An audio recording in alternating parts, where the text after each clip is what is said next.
Hey guys, I owe you guys a 13 and 14 week pregnancy vlog. I didn't film my 13-week vlog because it fell on the date that I actually had my cerclage, and it ended up being a really long day.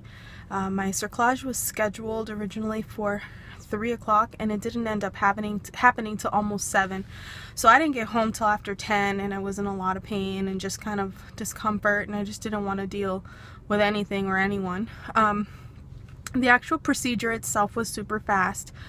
I was so nervous leading up to it, mostly because of my experiences in the past with having doctors kind of do things that are out of your control. I lost my son in a similar situation, and it was really traumatic for me. So my doctor is an angel. She really took her time and just talked to me for like an hour and a half before the procedure. She didn't leave my side. She really calmed me down. She told me about all of her experiences with other patients and high-risk situations, and it just made me feel so comfortable. Liz wasn't able to be with me because, even though you haven't seen an update on her either, she had surgery that same week, and it was just back-to-back events, so she wasn't able to come. But my mom was there, and it was really comforting to have her there too. So actually, before the procedure, I was super nervous. I kept asking the anesthesiologist, "Are you sure you can't give me anything to calm me down?" And he was like, "Absolutely not. I don't feel comfortable with that." But then when my doctor came in, she said, "I'm gonna give you like half of a dose of like a very mild dose of Ativan." So she did, and it made me feel 1,000 times better. Now, I haven't taken anything this entire pregnancy except for prenatal vitamins, so for me to even agree to an Ativan, it had to be serious, and it was. So I was like, oh, it's gonna affect the baby in any way, and she reassured me it's not. It was such a mild dose. Then she said that, you know, for it to affect the baby, you have to take like the full dose every single day, or even, you know, once a week would be okay. And I don't even need it. I just needed it that one time, so I was fine with it. I was so relaxed. The actual procedure itself, they numbed my back and they did a spinal, and I felt my legs the entire time, but I didn't feel pain. It was like I still could feel things happening, but I didn't feel any pain at all. I was fully aware, fully conscious. They talked me through the entire thing, and it was over in like 10 minutes, no joke. They prepped me, and then they did the cerclage. I mean, by the time that I actually got comfortable, she was like, "Okay, we're 3/4 of the way done," and I'm like, "What?" Like, we just started. So it was really fast, and that was good. The aftermath was a little more difficult. I was an hour in the like the group recovery area where they put all the surgical patients at, and during that hour I began to itch like really bad all over, and they said that that was a common side effect of the anesthesia that went into my back. So what they did is they gave me some Benadryl, and it just knocked me out. So I took a nap, and it was a good thing because I didn't sleep the whole night before in anticipation of this, and I was so paranoid and so scared. But it was good. And then after that, I went back to the other recovery room where I was by myself with my mom, and then I was able to go home as soon as I was able to stand up. I think there was three criteria. It was walk, so like feel my legs to the point where I can walk, eat, and keep something down, and use the bathroom on my own. They did not have to do a catheter, which is great. My doctor said since the procedure was super short, she gave me the option of not having it done. So she just let me empty my bladder before I went into the surgery room, in the operating room, and then immediately after, she gave me like 2 hours to empty my bladder, and if I didn't use the bathroom by that specific time, then they would have to put in a catheter and empty it for me. But they didn't have to because I was able to use the bathroom. So my recovery all week, it took about 3 or 4 days of bleeding, a little bit of bleeding, a lot of cramping and discomfort. After that, I felt completely normal. The only thing that I still feel, and my doctor said it was completely normal, is I could actually feel like the cerclage, like I could feel the suture in there, if my bladder's full, because it's rubbing up against my bladder. But other than that, I don't feel anything. And if I keep my bladder kind of empty, I never feel anything. So that is all for like week 13. I think that was the main thing in terms of like symptoms. And anything else, I don't have any nausea anymore. I was feeling a little bit of nausea. I think it was more my nerves though.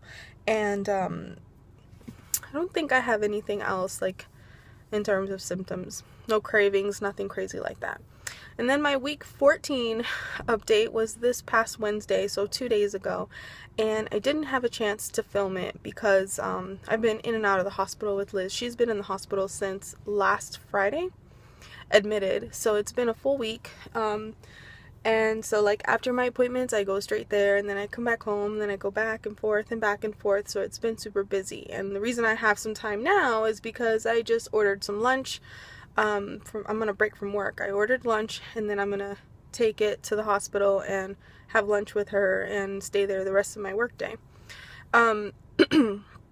So week 14, I had an appointment to follow up on the Cerclage, and I had a good part of the appointment and then a not so good part of the appointment. It wasn't bad, it just wasn't so good.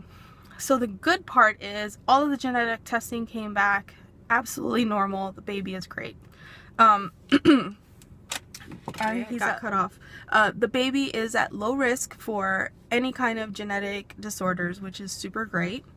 The not so good part was that my cervix has a little dip in it at the top. So like if this is my cervix like this, it should be flush with my uterus like that. And instead it's got a little notch like this. So the way she described it is like, picture like a ripe banana and it starts to get mushy towards the top. That's how she pictured it. But the problem is towards that top where that dip is, that's where my cerclage is. So she got a little concerned. She says nothing to be alarmed, but it does show signs that my cervix is weak, which we already knew, which is why I'm seeing her in the first place and why I got the Cerclage. So she called in a prescription for some progesterone, which is not like the same kind of progesterone I took before. It's a compounded progesterone, and I have to insert it vaginally, and it absorbs into your bloodstream a lot faster that way, and I have to do that every single night through 35 weeks. In addition to that, she increased the amount of folic acid, all of the vitamins that basically come in your prenatal vitamins. She wants me to take like almost double of what I was taking before. So I need to double up on that. Another thing that she said was a low grade aspirin from now through also about 35 weeks to prevent preeclampsia.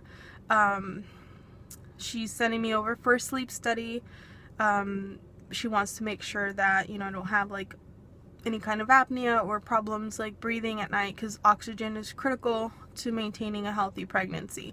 So I'm really appreciative about the fact that she's like going above and beyond, making sure that there are no additional risk factors for me to go into preterm labor. I mean, she already knows, okay, you have a weak cervix. We need to take care of that. We're going to have weekly appointments from now on to monitor the length and the cervix, like the length, and then to see if there's that dip is getting any bigger. The progesterone should help firm it up. So she's doing that. But in addition to that, she's getting like all the other things also crossed off the list. So that was my appointment on Wednesday. I am starting I didn't pick up the progesterone yet. I'm starting it tonight. The pharmacy that she called it into is kind of far from my house. It's the only one that carries the compounded progesterone. So I didn't have an opportunity to go before today. What else? I do believe that might be it. The sleep study, the aspirin, increasing all of the other vitamins, the weekly appointments. Yeah, I think that's it. So that pretty much sums up my pregnancy update for weeks 13 and 14. Next week I have another appointment because, like I just said, my appointments are weekly now until we can get this little cervix under control. Baby's doing great. It's just me. It's really hard on me to know that my body is failing me, but Oh, modified bed rest. That's the other thing. I'm also on modified bed rest from now through the end of my pregnancy. So I am basically, for that, I am giving myself like 10 hours of lay down time a day. So like aside from sleeping. So that's really only 4 hours that I'm up and about doing stuff. And even then, it's very, very light. No heavy lifting, nothing like that.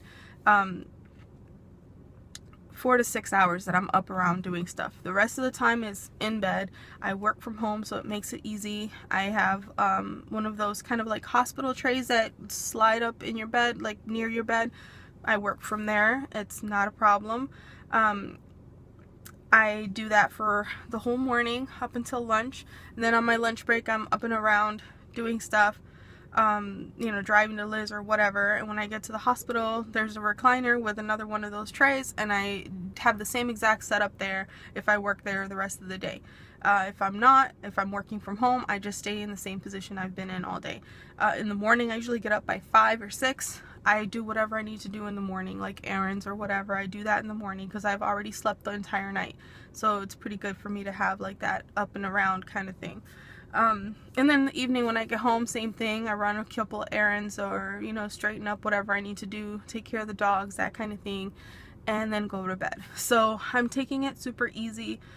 It is going to be an adjustment, especially when Liz gets home, but we have no choice. At this point, we just have to do whatever we have to do to make sure this baby comes home, and not too early. So alright guys, I'm gonna let you go. It's been a long enough video and I think my lunch is ready. One thing I forgot to mention is that our gender results are in. They came in with the genetic testing, so we do know the gender of our baby. We're gonna make a gender reveal video after we have our gender reveal party and reveal it to our family and friends. So that party is gonna be on the 14th of June. And after that, I'll upload the video to share it with all of you. But in the meantime, why don't you go ahead and predict what you think we're having. Bye guys.